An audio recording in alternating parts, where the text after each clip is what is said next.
दोस्तों, आज हम आपको बेटियां पराई क्यों होती है इस पर एक कहानी सुनाने वाले हैं। और यह कहानी बेटियों के साथ साथ बेटों को भी जरूर से जरूर सुननी चाहिए। आज यह कहानी बेटे या बेटी ने सुन ली तो उस व्यक्ति का कल्याण होने से कोई भी नहीं रोक सकता है। दोस्तों, भारतीय समाज में बेटियों को पराया मानने की धारणा अनेक दशकों से चली आ रही है। यह सोच किसी भी समाज के लिए विकास के रास्ते में एक बड़ी रुकावट बन सकती है। दोस्तों, भारतीय समाज धार्मिक, सांस्कृतिक और ऐतिहासिक विशिष्टताओं से भरा हुआ है। बेटों को पुरस्कार और सम्मान के साथ देखा जाता है, जबकि बेटियों को पराया मानने की परंपरा सालों से जारी रही है। आज जो भी इस कहानी को सुनने वाला है उसकी तो किस्मत खुलने वाली है। दोस्तों, कहते हैं कि कई लोग जो भी इस कहानी को सुनता है उसका जीवन में कल्याण होना निश्चित है, और जो इस कहानी को नहीं सुनता है उसके जीवन में परेशानियां आएगी नई नई, और उसे सुख की बजाय दुख ज्यादा मिलेगा। दोस्तों, ईश्वर कहते हैं कि जो भी व्यक्ति अच्छे तरीके से पूजा पाठ करता है उसे मैं स्वीकार करता हूं, उसकी हर मनोकामना को मैं पूरा करता हूं। वीडियो में आगे बढ़ने से पहले अभी ही वीडियो को लाइक कर और नीचे कमेंट बॉक्स में लिख दो सच्चे दिल से जय जय बजरंगबली। इस कहानी को सुनने के बाद दूध का दूध, पानी का पानी हो जाएगा। कुछ समाजों में पुरानी सोच या धार्मिक अनुष्ठान के कारण बेटियों को पराया समझा जाता है। यहाँ तक कि कुछ लोग इसे धरोहरी परंपरा के भाग के रूप में भी देखते हैं, जिसमें लड़की को उसके पति के घर जाने का तत्काल इच्छुक होना समझा जाता है। अब यहाँ पर कुछ दोस्त ऐसे भी होंगे जो हमारी बातों को हल्के में लेंगे क्योंकि उन्हें वास्तुशास्त्र का ज्ञान नहीं है।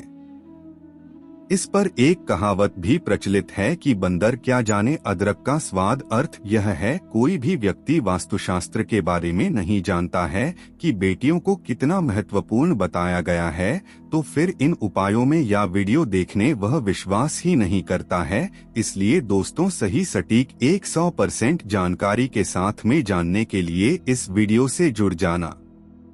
दोस्तों, वीडियो को आगे बढ़ाते हैं। दोस्तों, आपके पास अभी जितने भी काम है उनको साइड में रख दीजिए। ध्यानपूर्वक जो आपको बताया जा रहा है उसे देखिए और सुनिए। तो दोस्तों, दिल थाम के इस कहानी को जरूर सुने। गांव में एक समझदार और साहसी लड़की नाम राधा रहती थी। वह गांव की सबसे प्रसिद्ध और खुशियों से भरी हुई थी। राधा पापा की एक ऐसी बेटी की जो कभी डरती नहीं थी, हर खराब परिस्थितियों में आगे बढ़ना जानती थी। राधा के पिता श्रीमान भूपति एक गरीब किसान थे जो अपनी प्रिय बेटी के लिए सब कुछ करने के लिए तैयार थे। राधा उनके लिए गर्व की बात थी और उनके दिल में सबसे महत्वपूर्ण थी। राधा के पिता गरीब किसान होने के बावजूद भी अपनी बेटी को हाई लेवल की पढ़ाई कंप्लीट करें और उसके जितने भी सपने थे पढ़ाई से संबंधित उनको पूरा करने के लिए राधा का पिता दिन रात मेहनत करता था। राधा का पिता बेटियों को बोझ नहीं मानता था और ना ही पराया धन समझता था। राधा का पिता मन में ही सोचता रहता था कि मैं अपनी बेटी को हर वह खुशी दूंगा जिसे मैं दे सकता हूँ। इस बेटी को मैं थोड़ी सी भी किसी चीज की कमी नहीं होने दूंगा। इस तरह से राधा का पिता अपनी बेटी से प्यार बहुत ज्यादा करता था। राधा भी अपने पिताजी से बहुत ही ज्यादा प्यार करती थी। दोस्तों, गांव में अपने संस्कृति और रीति रिवाज के कारण लोग बेटों की खूबसूरती को गर्व से देखते थे, जबकि बेटियों को एक बोझ माना जाता था। इसी कारण से राधा के माँ बाप ने उसे सब कुछ पढ़ाने और उसे आगे बढ़ाने का साहस दिखाया।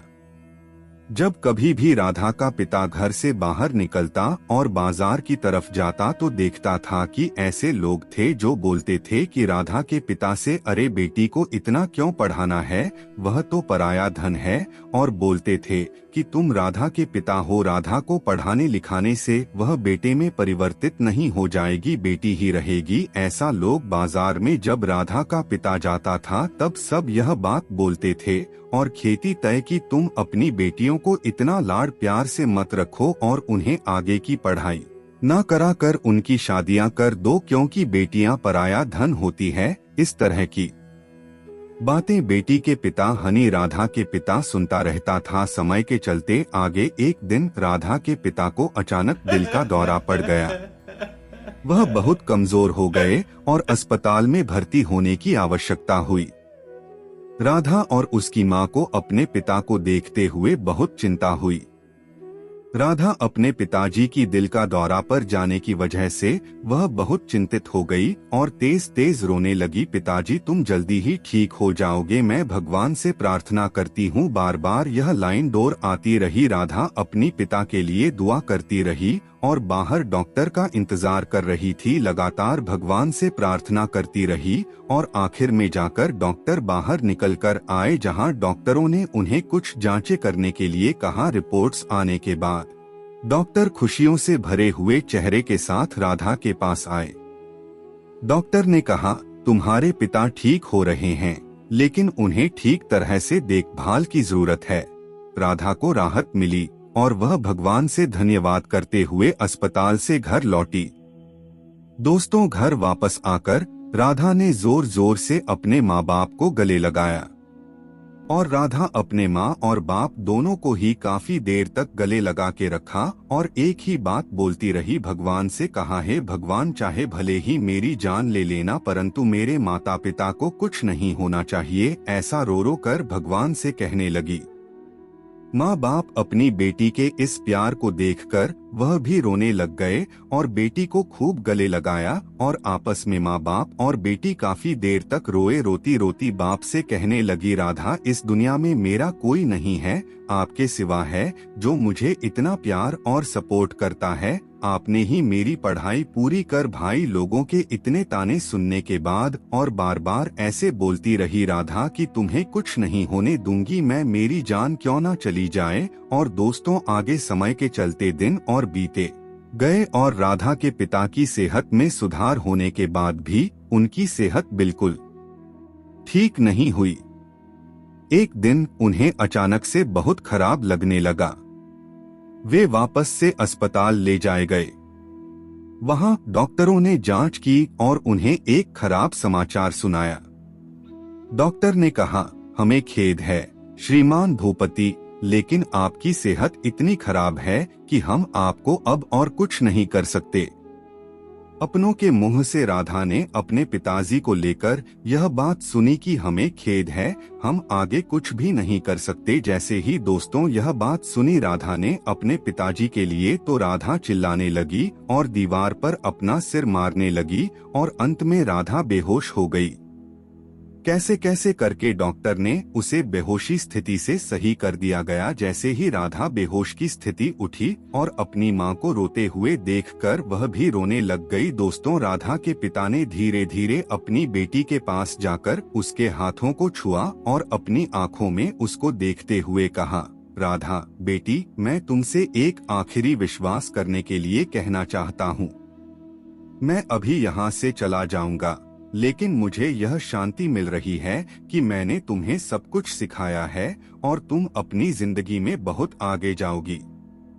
मैं जानता हूँ कि तुम अपने सपनों को पूरा करोगी और मुझे गर्व होगा कि तुम मेरी बेटी हो। राधा के पिता के शव का अंतिम संस्कार किया गया और उसके बाद से राधा ने अपने पिता के वचन को पूरा करने का निश्चय किया।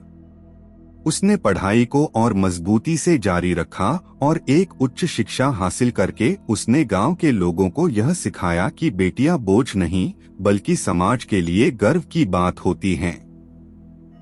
राधा ने अपने पिता के जाने के बाद भी उनका साथ बसा रखा और उन्हें अपने दिल में हमेशा याद किया। वह बेटियों के अधिकार की लड़ाई लड़ने में अपना समय और शक्ति लगाती रही। उसके अंदर एक पिता की मृत्यु के गहरे दर्द के साथ भी एक बेटी के सपनों को पूरा करने की इच्छा थी। यही कहानी देखने के बाद लोग राधा को सम्मान देने लगे और उसे बेटी पराई कहने वाले अब उसके समर्थन में थे। राधा ने अपने पिता के उपहार के रूप में उस समाज को दिखाया कि बेटियां पराई नहीं होती, बल्कि वे ही हमारे समाज की शान हैं। दोस्तों, हर समाज की रचना उसमें शामिल व्यक्तियों द्वारा निर्मित होती है और बेटियां उन शक्तिशाली व्यक्तियों में से एक हैं जो समाज के विकास और समृद्धि में महत्वपूर्ण योगदान देती हैं। बेटियां हमारे समाज की एक अनमोल धरोहर हैं और उनके मौजूदा समय में स्थानांतरित होने की आवश्यकता है और बेटियों के शिक्षा में योगदान से वे समाज के लिए अधिक समर्थ और जागरूक नागरिक बनती हैं। उन्हें शिक्षा के द्वारा समाज की समस्याओं को समझने और उन्हें समाधान करने की क्षमता प्राप्त होती है। बेटियों की शिक्षा से वे अपने परिवार, समाज और देश के लिए सकारात्मक परिवर्तन का अधिकारी बनती हैं। दोस्तों, बेटियां संसार के लिए शांति और समृद्धि के लिए महत्वपूर्ण हैं।